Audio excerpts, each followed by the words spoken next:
বঙ্গোপসাগর দাবড়ে বেড়াচ্ছে কোস্টগার্ডের metal Shark. দ্রুতগতির স্পিড বোট নিয়ে দিনরাত 24 ঘন্টা চলছে টহল।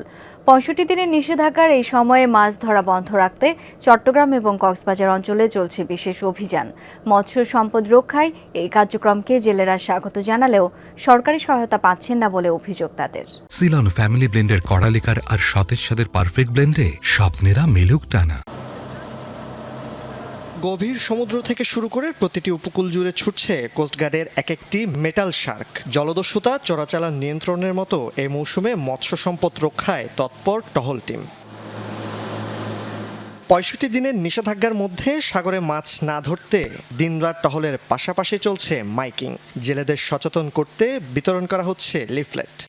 বাংলাদেশ কোস্টগার্ডের সকল জাহাজ, সকল আউটপোস্ট, বোট এবং স্টেশন সমূহ এই মৎস্য সম্পদ আহরণের লক্ষ্যে প্রতিনিয়ত এবং নিয়মিত অভিযান পরিচালনা করে যাচ্ছে। আমরা সর্বদা সচেষ্ট আছি যাতে ইন্ডিয়ান বা শ্রীলঙ্কান কোনো ফিশিং ট্রলার আমাদের জলসীমায় ঢুকে মাছ আহরণ করতে না পারে।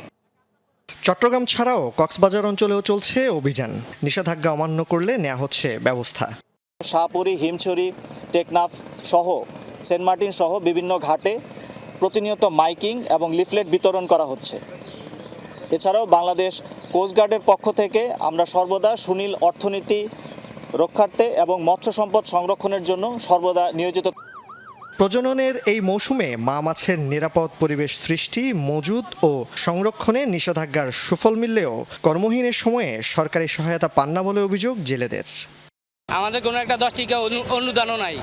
আমরা যে বাড়িতে যে বৈশা 65 দিন খাবো, আমাদের কোনো একটা অনুদানও নাই। বড় বড় লোকেরা নিয়ে যায়, গরিবে ঘাট হয় না, গরিবে 5 কেজি চাউলও হয় না, 10 টাকা হয় না। আমরা তো 2 মাস বেকার থাকবো, আমাদের কোনো চ্যালেঞ্জ চলবে না। আমাদের পরিবার আছে, মা বাবা, ছেলে সন্তান আছে, হয়তো 2 মাস 65 দিনে আমাদের চলতে খুব কষ্ট হবে।